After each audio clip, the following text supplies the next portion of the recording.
Welcome back to a second part of the inventory tutorial. This is going to be a bit special. It's not actually a follow-up, as we did everything we could possibly do with an inventory before, but more an expansion on it, because I've been asked before, how would we go about making this into the forest type style inventory? So that's what we're going to be doing today, taking our original inventory from the last video and making it have a different appearance visually compared to the typical inventory you have in games like Minecraft, Resident Evil, etc. So to get started, we have most of our stuff already ready. We need to make a few minor changes, and we'll start with those minor changes first. The first one is inside of our items, we want to open the data asset.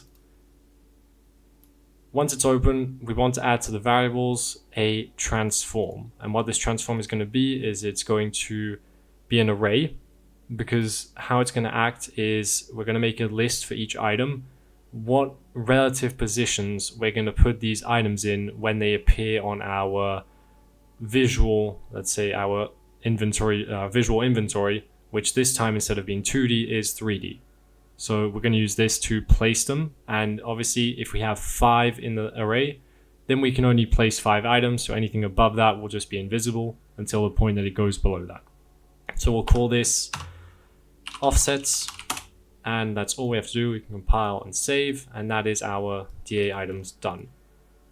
What we'll do to make this easier, we're going to duplicate our DA cube, and we're going to say, we'll call it special cube instead. That way we have a distinction between these two, and we'll open it up and we'll leave it on the chamfer cube. The icon doesn't matter. We'll change the name to special cube, even though we don't use the name. And for offsets, what we'll do, we'll add 1, and what we'll do with this is we'll make it actually a bit smaller because it's a bit too big by default, so we'll scale it down by 10, so making it 0.1 on all axes. And the first one we can leave at 0, 0. We'll then duplicate it to keep the 0, 1, and we will say put it at an offset of, let's say, 20 on the X. Then we can make another one, we'll duplicate from this one. So we'll duplicate this, we'll add, we'll say minus 20 instead, so it's on the other side.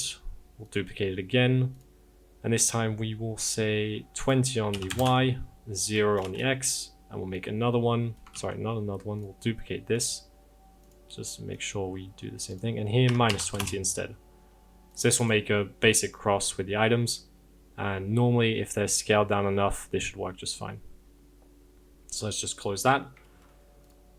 Next, what we need to do is we're going to need a few more assets. So the first asset we're going to need is the actual inventory, because now it needs to be something visual in the actual map, so we need to create an actor. So create an actor, call it a inventory, and we'll call it bag. Let's go and save that. Let's open it up. It's open on the wrong screen for me. Okay. So the first thing we need here is we want to have a plane, because the plane we'll say is the background of what we'll see. So look for a plane.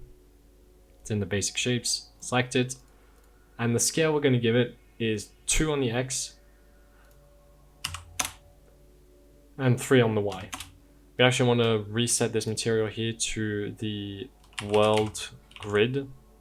And the reason we want that is just because it's a bit shiny, the other one, so it's a bit hard to see. So we just want to use this instead. For the collisions, because we need to change them, we want to put it in custom. We want it to ignore everything except for visibility, because we'll be using visibility as a line trace to determine what we're clicking on later. Next, we want an actual camera, because we need a camera to change the perspective of the player once he starts using the inventory. Make sure you attach it to default scene root and not the plane. So for the camera, we want it to be a bit above. So we're going to say minus 50 on the X, because we want it to be a bit behind, let's say. We want it to be 150 above, so we get a good view. And we want it to be minus 65 on the angle, so that it's kind of looking down a bit. So compile, and next let's set up the actual making it appear. So inside of our AC inventory, we have our event graph here, and this deals with setting up our old one. So currently if we press tab on the level, we get this inventory. So we'll just add this to a custom event, which we'll call CE default inventory. Just call it there, and we'll just move this out of the way. We're going to use some similar stuff, but we're going to make a different one here. Inside of this, we'll just do the same thing here. We'll copy this and we'll do the same trick. We'll call it CE bag, let's say, instead. And we'll call that on started. So CE bag. And with it, we're going to need to do this, a similar trick as we did here, because we need to make sure that if it exists, we treat it differently. So we're going to make a new variable. This variable is going to be of type as, well, we'll call it as a inventory bag, and it's going to be of type a inventory bag. Want to get it and hold control to make it a get, convert to validated, and if it is valid, then that means we want to get rid of it. So we get a reference to it again, and we say destroy actor. Then we can attach this here. And now if it isn't valid, it's not valid, we need to create a new one. So to do that, we'll say spawn actor from class. We will set it to our A inventory. And for the spawn transform, we will split it. We will get our owner, because it's a component, so we don't actually have a location by default. And we will say get actor location. Attach this here. And what we need to do is we need to set it to our variable. So set. And for now, that's all. Later, we'll be adding some event dispatches as well, but for now, we'll just work with this. So now currently, if we open it, if we press tab, we have our new map that appears. If we press tab again, it'll disappear, but we don't change our camera. So to do that, what we'll do is we'll do it on event graph. An event graph in the actual bag itself. So on event begin play, the first thing we need to do is we need to tell it, hey, change the player camera to our camera here. So we want to get controller of the player. So get player controller. And what we want to search for is set view target with blend. So we can connect this here to event begin play. And the target we want to do for new view is actually self, because it will take in an actual actor and it will look for to attach a controller to it, because by default I think any actor can have a controller, if I remember correctly. And so that's what we're doing here. We're giving it giving our player controller to this, and because there's a camera, it will automatically set it up. Next, there's two things we need to do. First, because this is an inventory and we do still need a mouse, we need to get our mouse visible. So that's the second thing we'll do, because it's just easier to tidy. It's more tidy to do it this way. So show mouse cursor, so that we can actually see where we're clicking. And we want to set input mode to game and UI. Attach that after. Go. And so the next thing we need to do, but I don't think we can do it yet because we're missing some information, but we'll get to that in a second. We need some extra variables here. But first, let's give this a test and see if we can actually open and close it, and if it changes the character's perspective. So if we press tab, we actually change the camera's point of view, and we still have our mouse here, so we need to change that. But if we press tab, everything works, we're in the right spot. There we go. So to solve the issue of the mouse, what we can do is we can either do it here, or what we can do is we can say, so on event destroyed, there we go, that's the name of it. On event destroyed pretty much is called once we destroy an actor. So what we want to do is we will get a sequence for now, and we want to do the opposite of this. We'll just copy this here. We want to hide mouse cursor this time, and we will set to game, set game, why is it not only?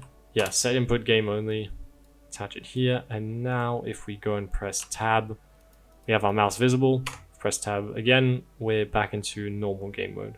So the next thing we'll do before we go and start actually clicking and adding our items, because I think it's easier to do it this way, we're going to actually make the cursor of sorts.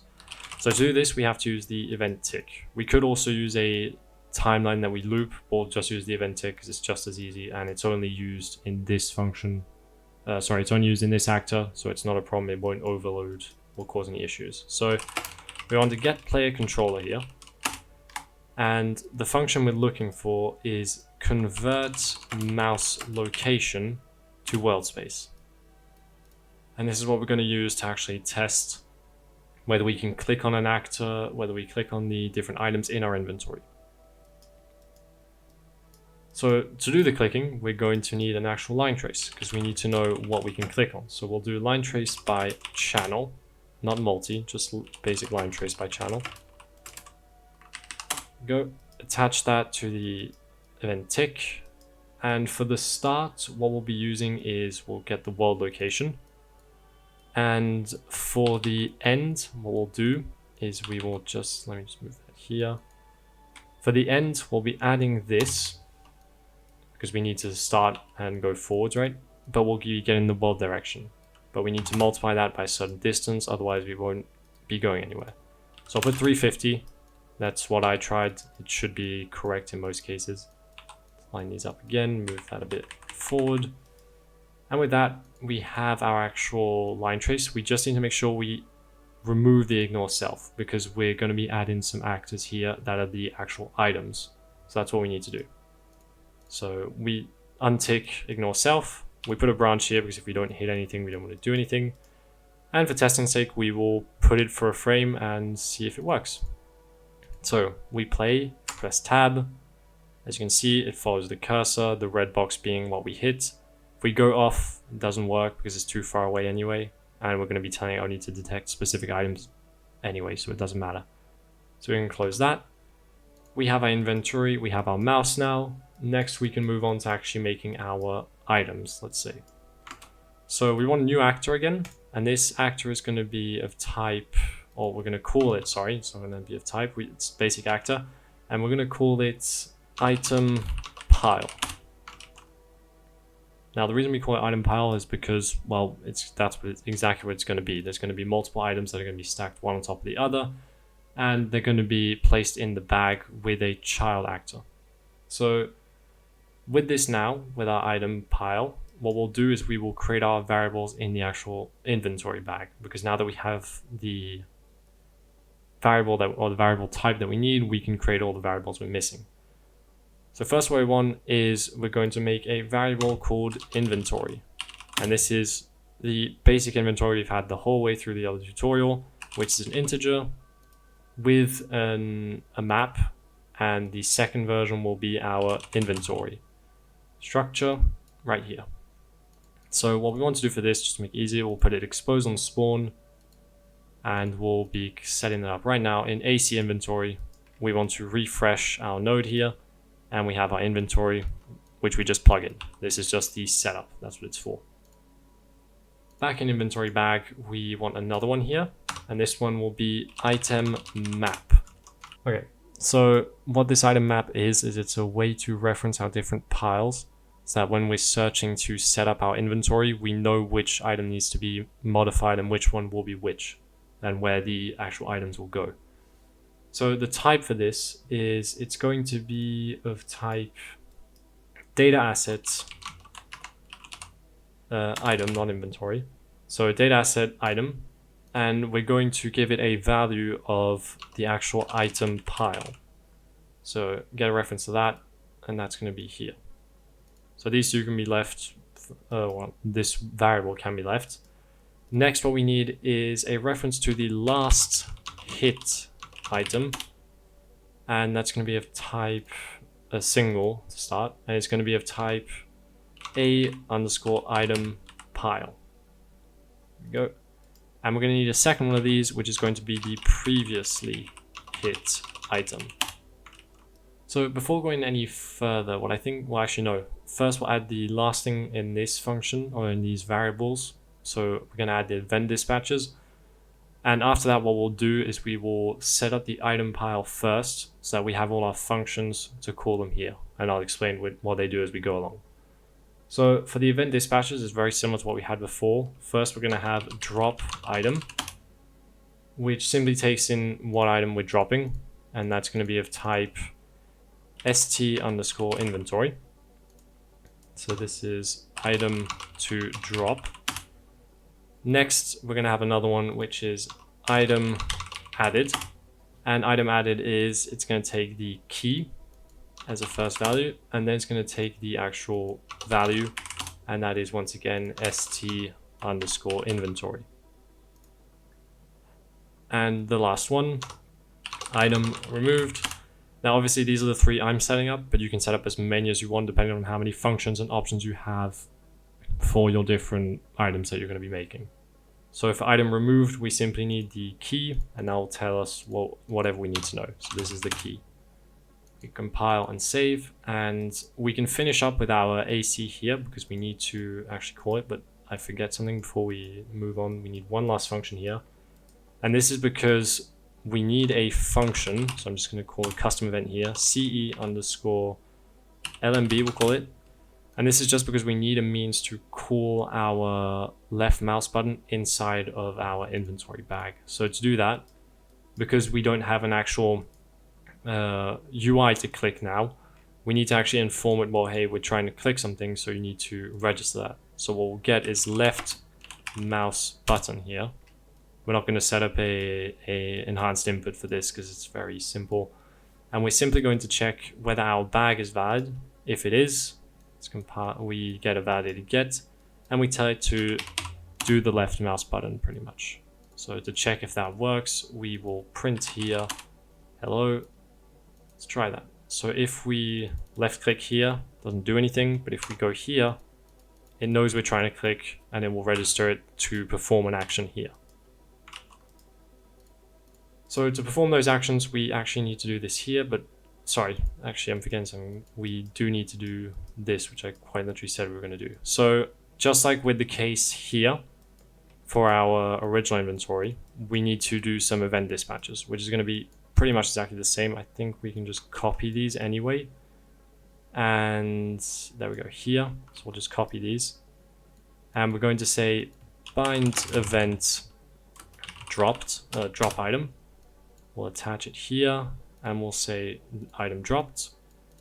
We'll call it again, and this time we will say item added. So we will bind it, get a reference, plug it in there, and this is the item added function. And one last one, which is item removed. We want to bind event. Go item removed, plug it in here. And now we should be done with anything in here. So we can close our AC inventory, we don't need it anymore. Next, we're going to do our ItemPile. We're going to set up everything here.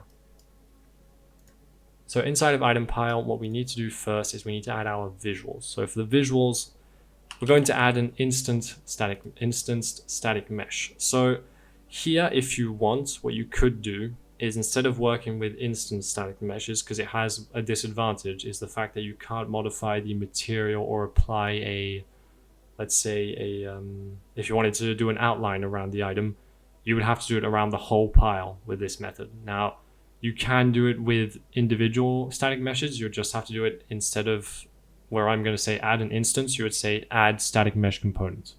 It'd be the same trick. There's not much difference. But for simplicity's sake, we're just going to use instances here. So for the instances, we don't need to do much, if I'm correct. I think we just need to change the actual collision.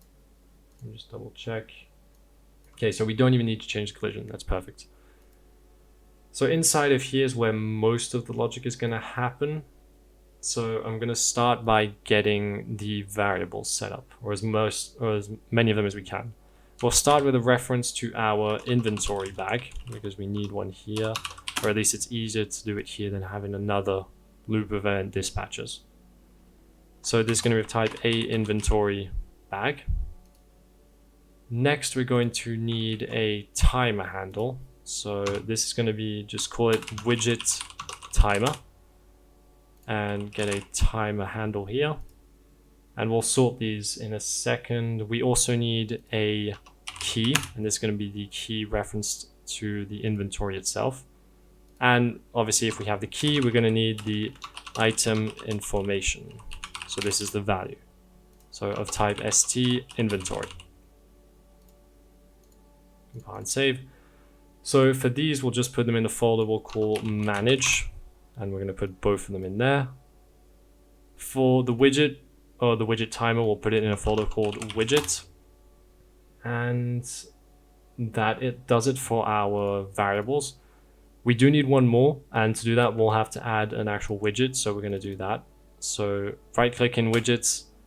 We're going to go to user interface. I'm in trouble today. User widget. And we'll say UMG, and this one is bag option. Now we're going to need a second one, but for now we'll leave just bag option. We'll add the second one once we're modifying this, because this is the only reference we need. So one more variable, and this one is going to be as UMG bag option. So type bag option here, get a reference to it. And this one can go into our widgets as well. So next what we're going to do is we're going to make all our functions, and then we'll go to the next step. So we'll start with all the functions first, and then we'll move to actually changing the things. So the first function we want is going to be called start timer. And as the name indicates, it's pretty simple. We're going to start a timer, which is what our widget timer is for. Stop timer is next. Go compile and save. So what these do is, the whole purpose of these two functions is if you hover the item or hover the widget, we're going to tell it, well, as long as you keep hovering, we don't want to actually remove the widget. We want it to stay there. But if we stop overlapping it, we want it to disappear eventually because we don't need it there. So that's what the start timer and stop timer are for. So we're going to put these into a category we'll call timer, because that's just what they're for. Next, we need some functions for hovering and unhovering items. So we're going to call this hover item, and another one we'll call unhover item. So both of these don't need any inputs or outputs. They're simply going to go into the folder called widgets. I think that's what I call it. Yeah, just widget. And in widget, we need another function we'll call open widget. And this one is going to be when we left click on the item, we want to have a widget appear. And one last one for the widget, which is remove from parent. And what this one will do is it will remove the widget from parent if we need at the end of the timer, for instance.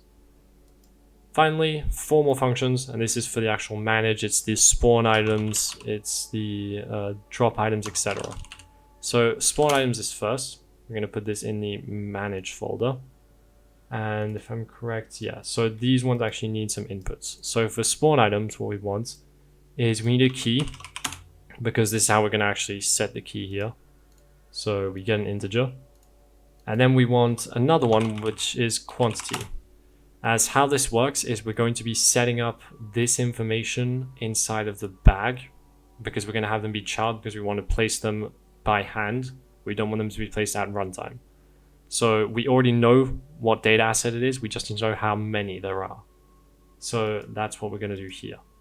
Next, we have item dropped. So item dropped.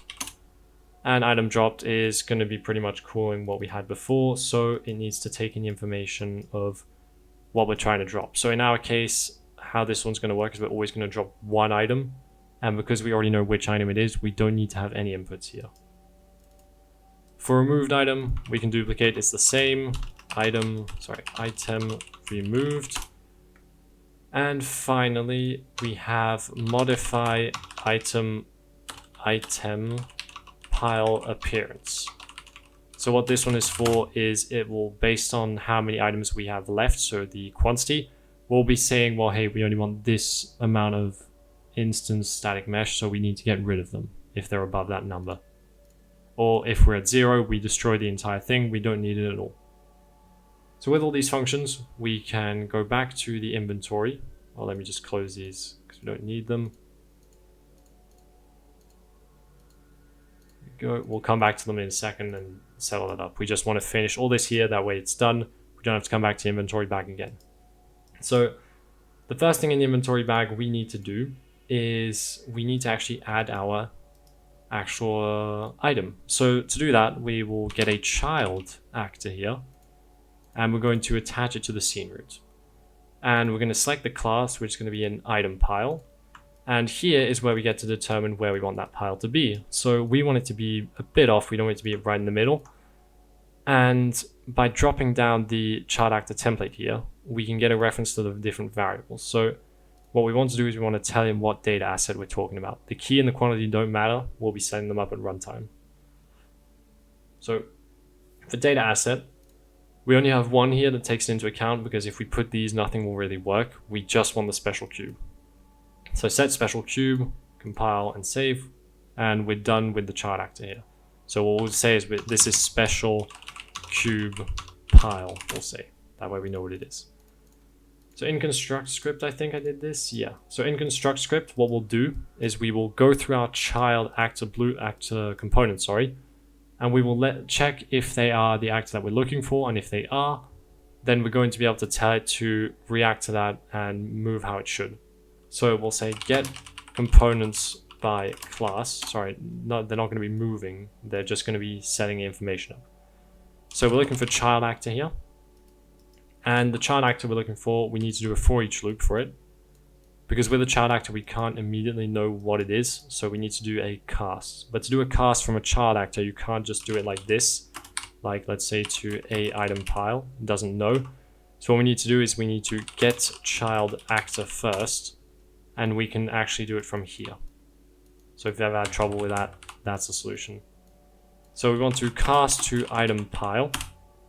And with this cast, we now know exactly what it is. So we can tell it to update the information that it needs. First thing we need to do is from our item map, we need to say add, and we're going to be able to add our actual function here.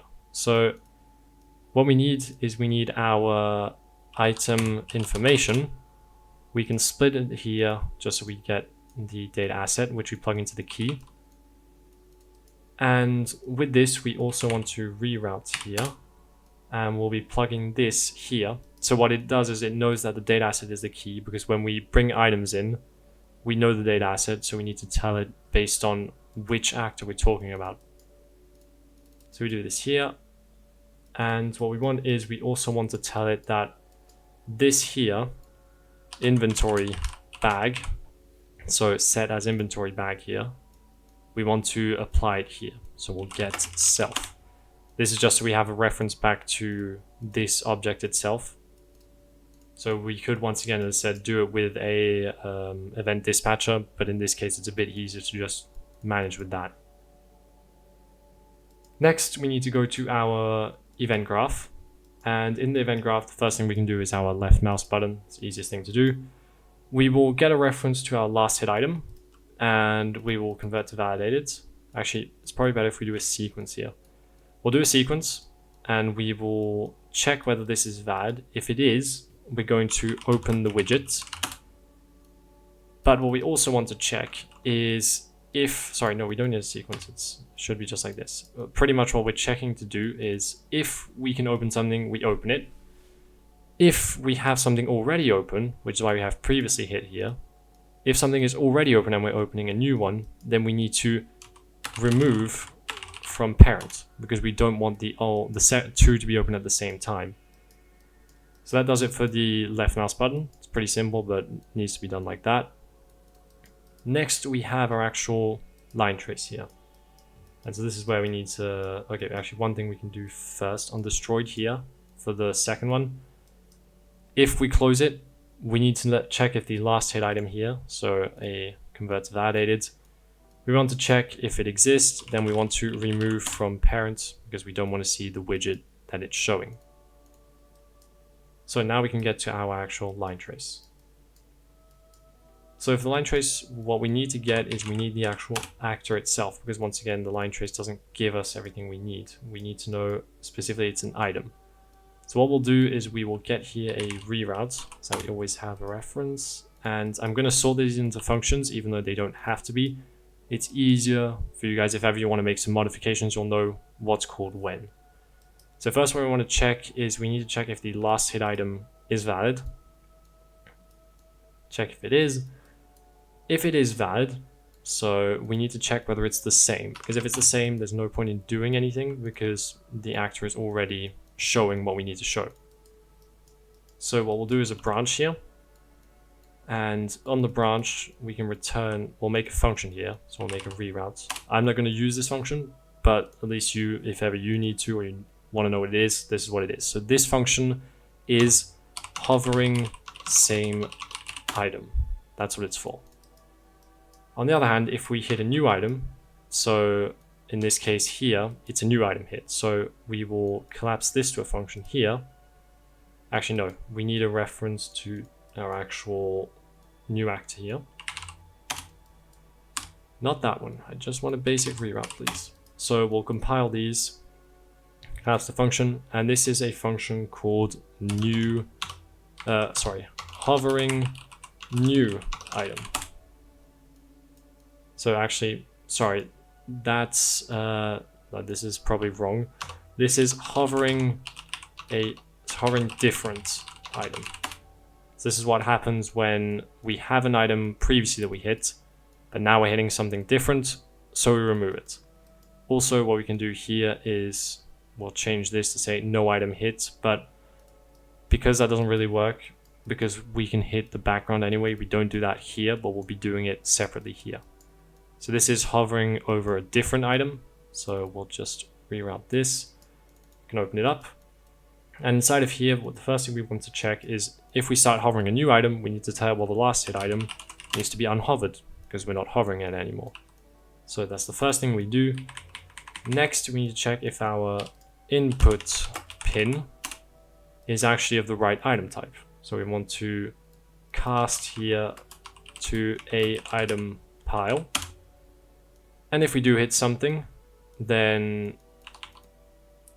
Okay, sorry, so no, we actually do this first.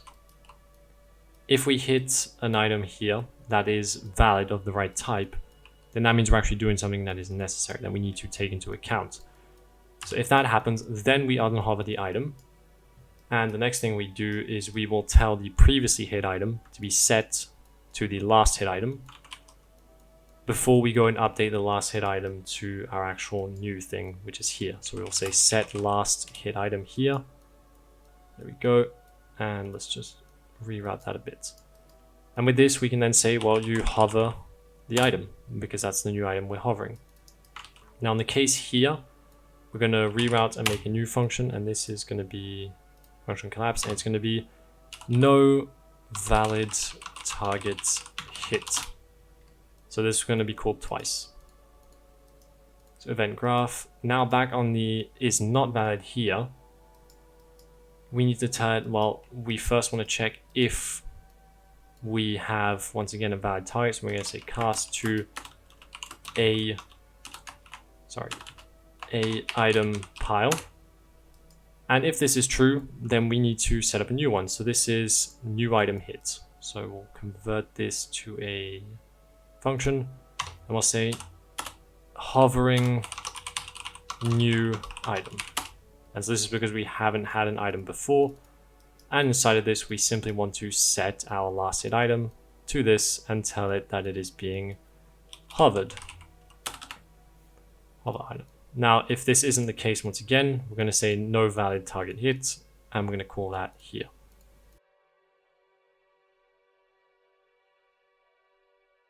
So in no valid target hit, what we can do is we can actually say that if our our last hit item is valid, what we can say is we will say that we can unhover here, unhover item, because we're no longer on it.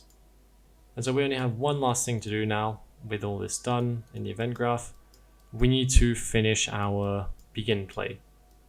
So the begin play, what we'll do is once we open it, we're going to check our inventory. So we're going to get our keys here and attach it here. And we'll do a for each loop. And because how we set up our different items here with our item tiles here, we can actually find what we need with this. So we're going to get our inventory first. We're going to find based on the key to attach to the array elements. And what we'll do is we need to break this because we need to check for our actual data asset here. So with our item map now, we find the data assets that we have in our inventory. And if we do find it, we'll put a branch here just to check because we don't want to do anything if we don't. If we find it, we can say spawn items.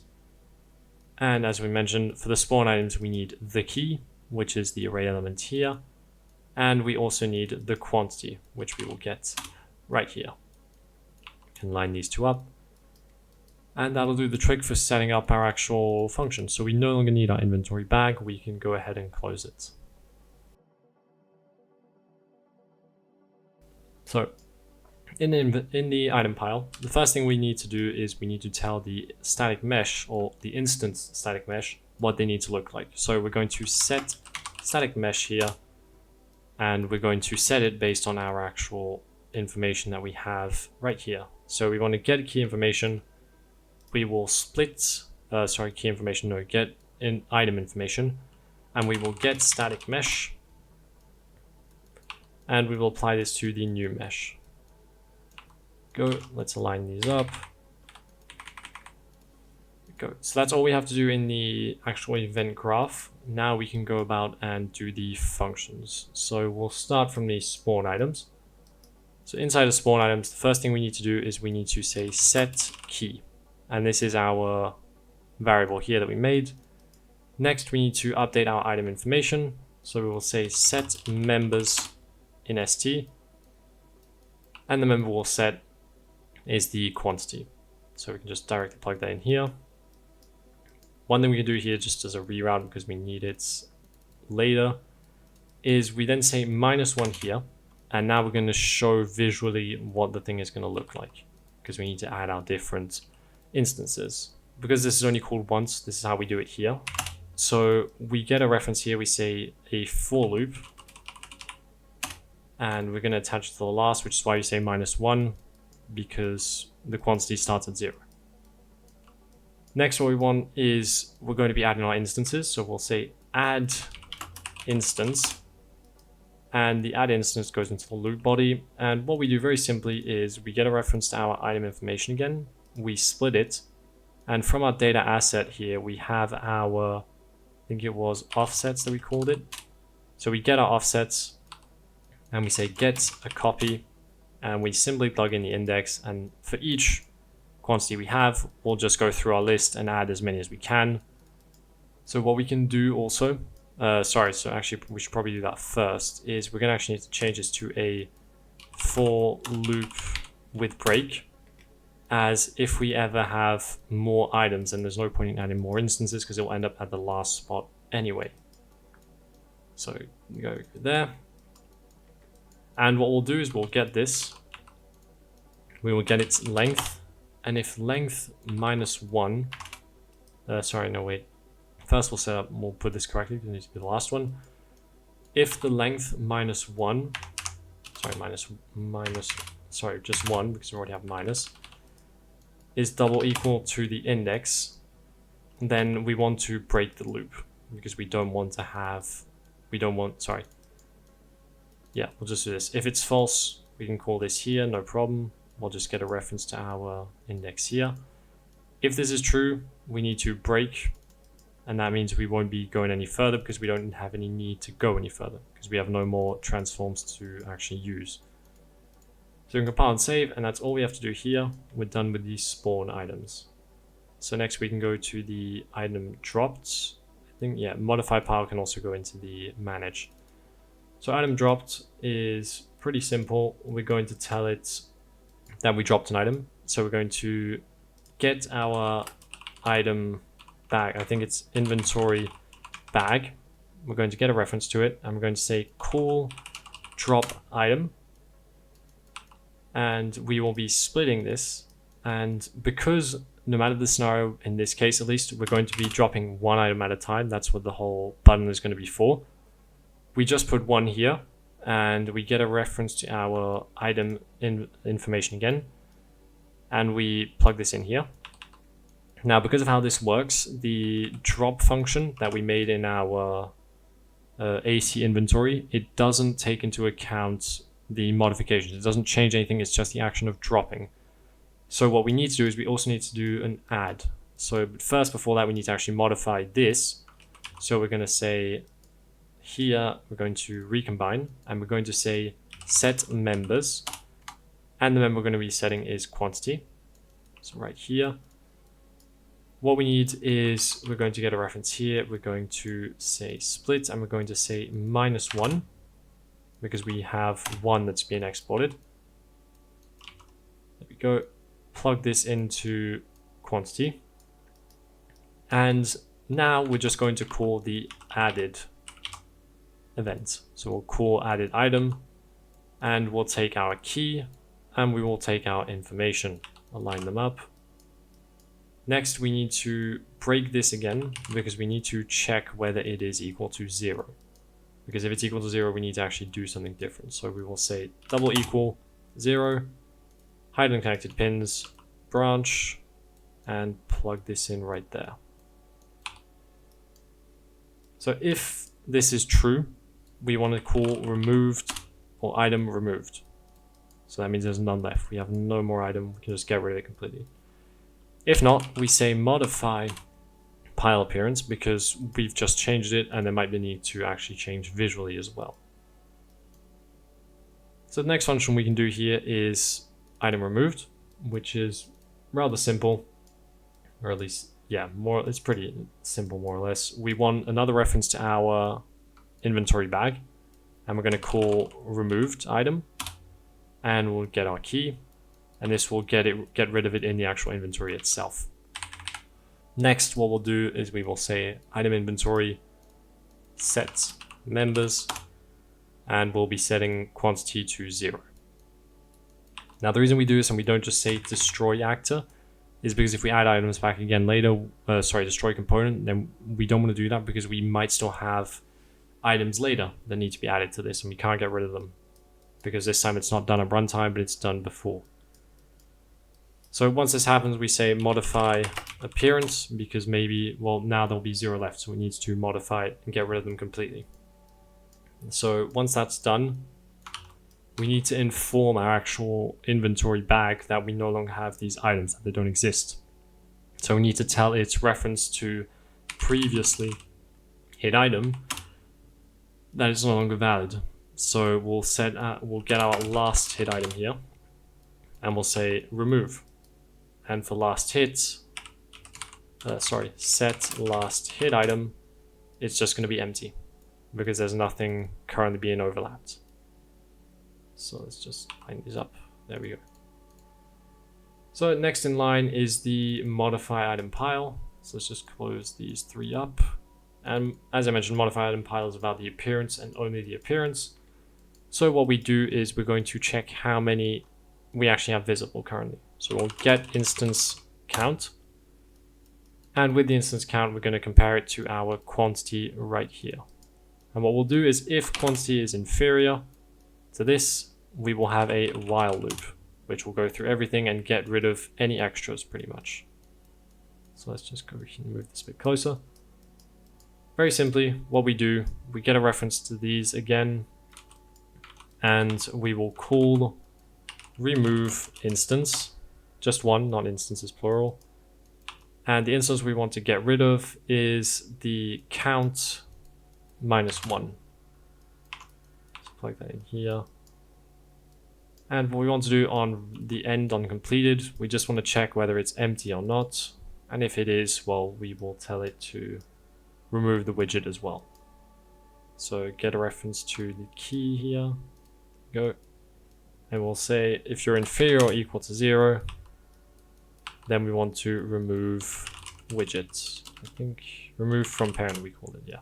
Remove from parent. File and save. Next up, the hover item. Let's do that. So for hover item, very simply, if we start hovering, we want to say we want to say stop timer.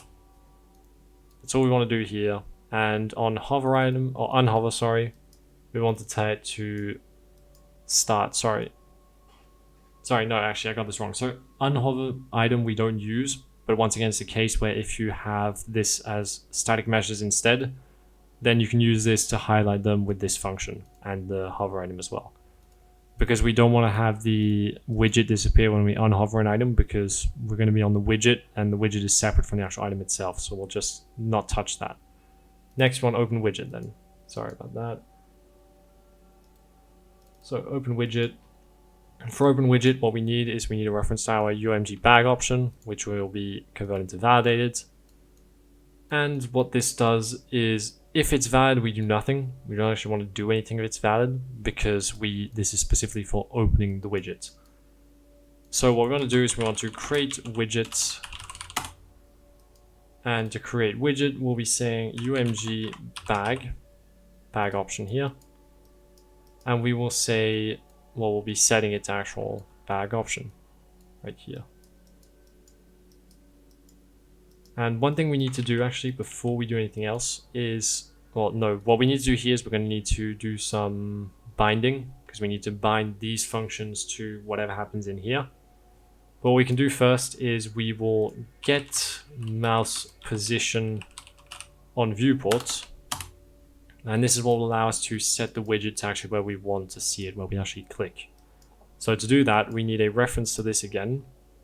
So not bag, we need as UMG bag option, and we want to get the transform.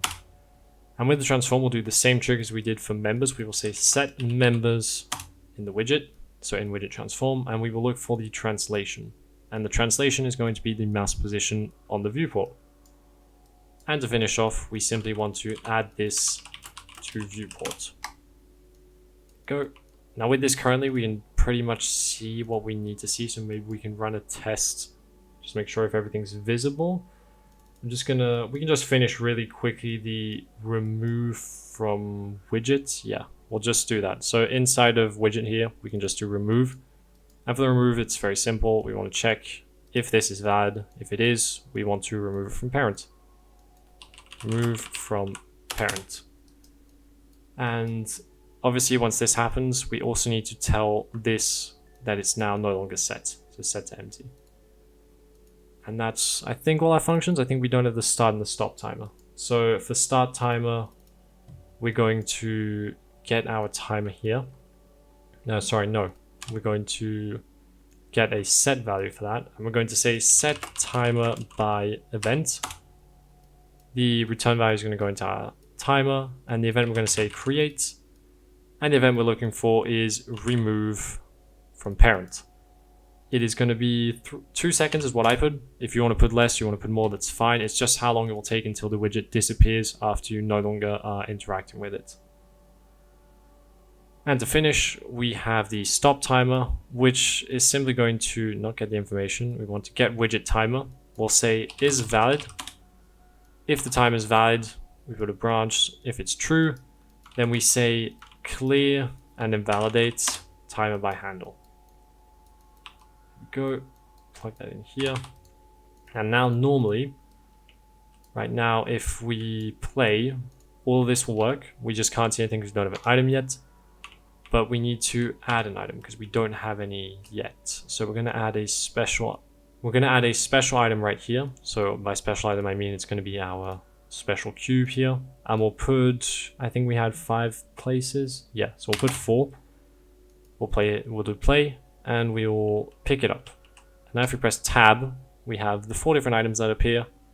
And if we left click, it'll show the widget, but our widget doesn't exist yet. We haven't made it, so we can't actually see it. So if, let's say we change this and we say 3 now, it'll look different because it will only have 3, so it will only spawn the 3. If we say 5, because I think we have 5 worth of space. Okay, so we only had 4. Let's just double check if that's true. If we check our actual, we can just open it here. Okay, so we have 5 elements. So why do we have only 4 appearing? So I think that's my mistake in the ItemPile where we did the, where is it? Spawn items. Yeah, okay. So this is the reason. If we just change this to that, it should work. So change the length to, instead of -1, just length. And right now, if we pick it up, we have all 5. So they're in the configuration we made inside of here. So that's exactly as intended. Next, let's see if we actually get to see our widget. So let's do that.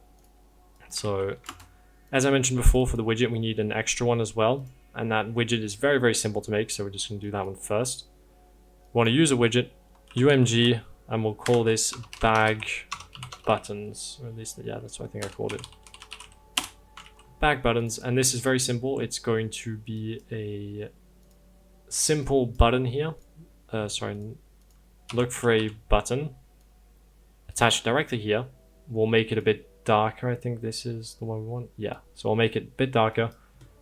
And we're going to add a vertical box, and then we're going to add a text box.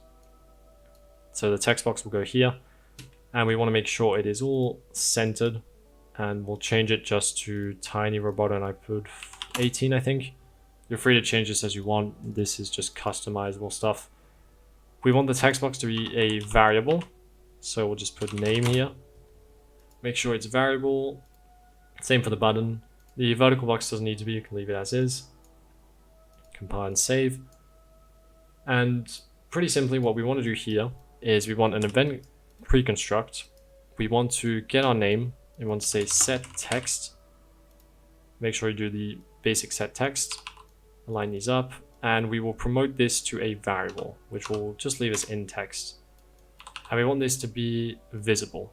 And the reason we do this is that when we place it in our parent or our other widget, then we can actually change its name in there during the actual editing process.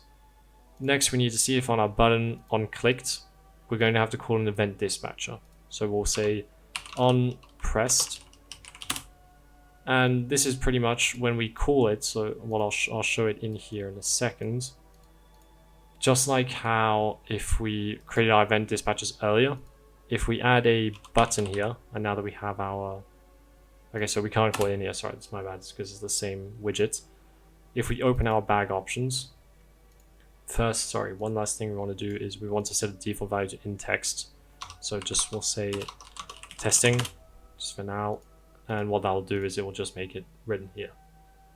So I think we're done with this. I don't think we need anything else. I think we can close it. And inside of bag option is where most of the stuff is going to happen. And very simply what we want is we want a canvas panel right here. And inside of the canvas panel, we want two things. Very simply, we want a vertical box. And inside this vertical box, we want a button. A bag button, we want inside of the vertical box, we want two of them. And this is just going to be, this is the actual widget itself. So just to see if it actually works, let's try again. We pick up our item and we left click, it actually appears. So we can actually click on them and do whatever we want. So if we click here, it doesn't do anything because it's already open. So but first let's do this. So for bag option, what this is it will have a different button. So for the first one, we'll call it btn for button, and we'll say drop. And what we'll do is we will rename the in text to drop. For the second one, we will say btn and we'll say remove, and this one will delete the entire items directly. So we have our renames here, and as we made an event dispatcher, we can actually see that pop up here in the events. So that's what we're going to use to call our different functions. So as I mentioned previously, we do actually have some event dispatchers in here as well. And it's going to be drop item. It's going to be removed item. It's going to be start hover and stop hover, sorry. There we go. So we can close this. Go, because we don't need that, I don't think. No, so we don't need any of the actual pre-made functions. What we need is an override here, and we're going to look for mouse enter and mouse leave. And so we'll, not that one, sorry. Mouse leave. There we go, on mouse leave. So what these two will do is they will call our start hover and start unhover. The reason we do it this way is because we could do it with these buttons that we made, but we'd have to make an extra event dispatcher. But this does the work just fine for the actual enter and exit of an actual widget. So we'll use those. Now, for this, we need both. So we need two of them because we have one for the remove and one for the actual drop. So this here is something I learned recently. So first we want to call item drop here. We'll just do this very quickly and I'll explain.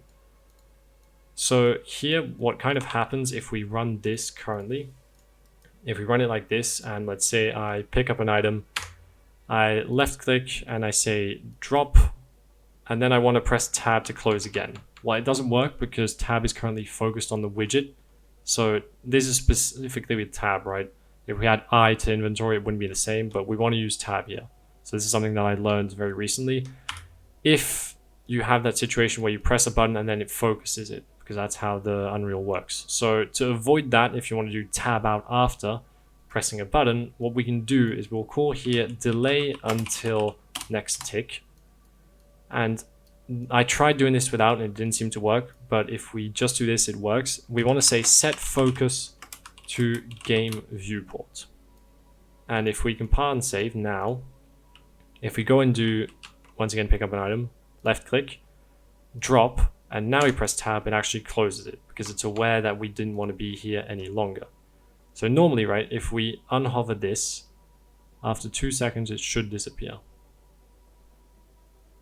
It is not. Okay, so the reason, sorry, I just forgot. The reason it doesn't do anything, even though we're calling it here, is because we haven't actually bound these functions right in the, not spawn item, but in open widgets. We actually need to bind these functions here. So we're going to add a sequence here. I'll make it a bit easier to read, and we'll put this on the second part. And so to do that, we need to get our different variables, our different functions, and call them in here. So I'm just going to pull them up here. So what we want to do is we will get a reference to our bag UMG, and we will say bind event start hover. We'll just get all the events first, and then we'll say bind event stop hover. Then we want to bind event drop item, and finally bind event remove. So bind event removed item. Let's get a reference, there we go. And now with all of these, we're going to call for the hover, we'll say, create event. We're looking for hover item. Let's go here. Here we're looking for a create event again, and we're looking for unhover. Just copy these, it'll be easier. For drop, we're looking for dropped, and for removed, we're looking for removed as well. So normally now, if we go and hover the item, press left, if we hover this, right now it's never going to go away because it knows that we're still on it. But if we exit, after 2 seconds, it should disappear normally. And it does not for some reason. So let's try and figure out why that's happening. Oh, sorry, no, I'm stupid. We want to say here stop, start timer, sorry.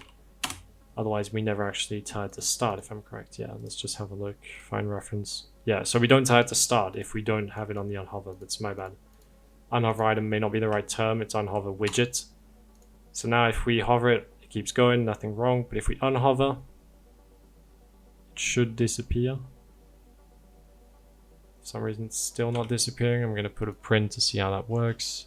So the reason it's not working or wasn't working is because inside our inventory bag, in the no valid hit target, we were constantly telling it if we don't hit the actor itself to immediately start unhovering. But if we do that, we're constantly calling unhover.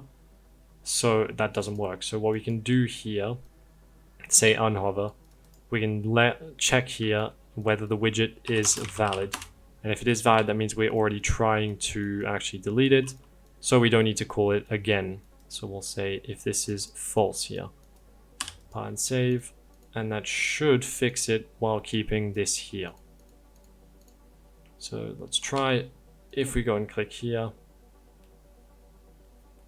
Okay, so that shouldn't actually know. You know what? We don't want that, and the reason we don't want that is because in that scenario right there, where we go and hover the item, we're still hovering the item here, but it's considering that we're hitting it behind. So it's saying, well, no, you're not hitting anything, so remove that. If we take our mouse off, it disappears. We left click again, it reappears. Now, let's go and set up our final name for the actual UMG object, because we didn't change the name for the second one. And this is remove. So let's try and see if this works. If we remove the item, it should just simply completely disappear. There we go, it's completely gone. And we no longer have it in our inventory. And obviously it hasn't been saved and hasn't been dropped anywhere because we didn't to drop it, we just want to get rid of it entirely. If we try the other thing and we say, well, we want to just drop one, then if we drop one, it reappears here. There's one extra one. We're at 4 here now, but if we pick this up, it becomes 5 again. And we can try dropping 2, and it will update it twice. Now, one thing to note is that currently there's 2 items there. You may not be able to see it, but there are 2. So we pick them up, it works as well. So for those wondering why the material isn't changing when using the set static mesh here, the reason it isn't changing is not because we need to get the material and set material here. The reason is due to how instance static meshes work. So when you have a material, so in our case, the material we gave it, let's just pull it up here in our items. We're talking about a chamfer cube. And so a chamfer cube, we can open it here, has a set material like any object does.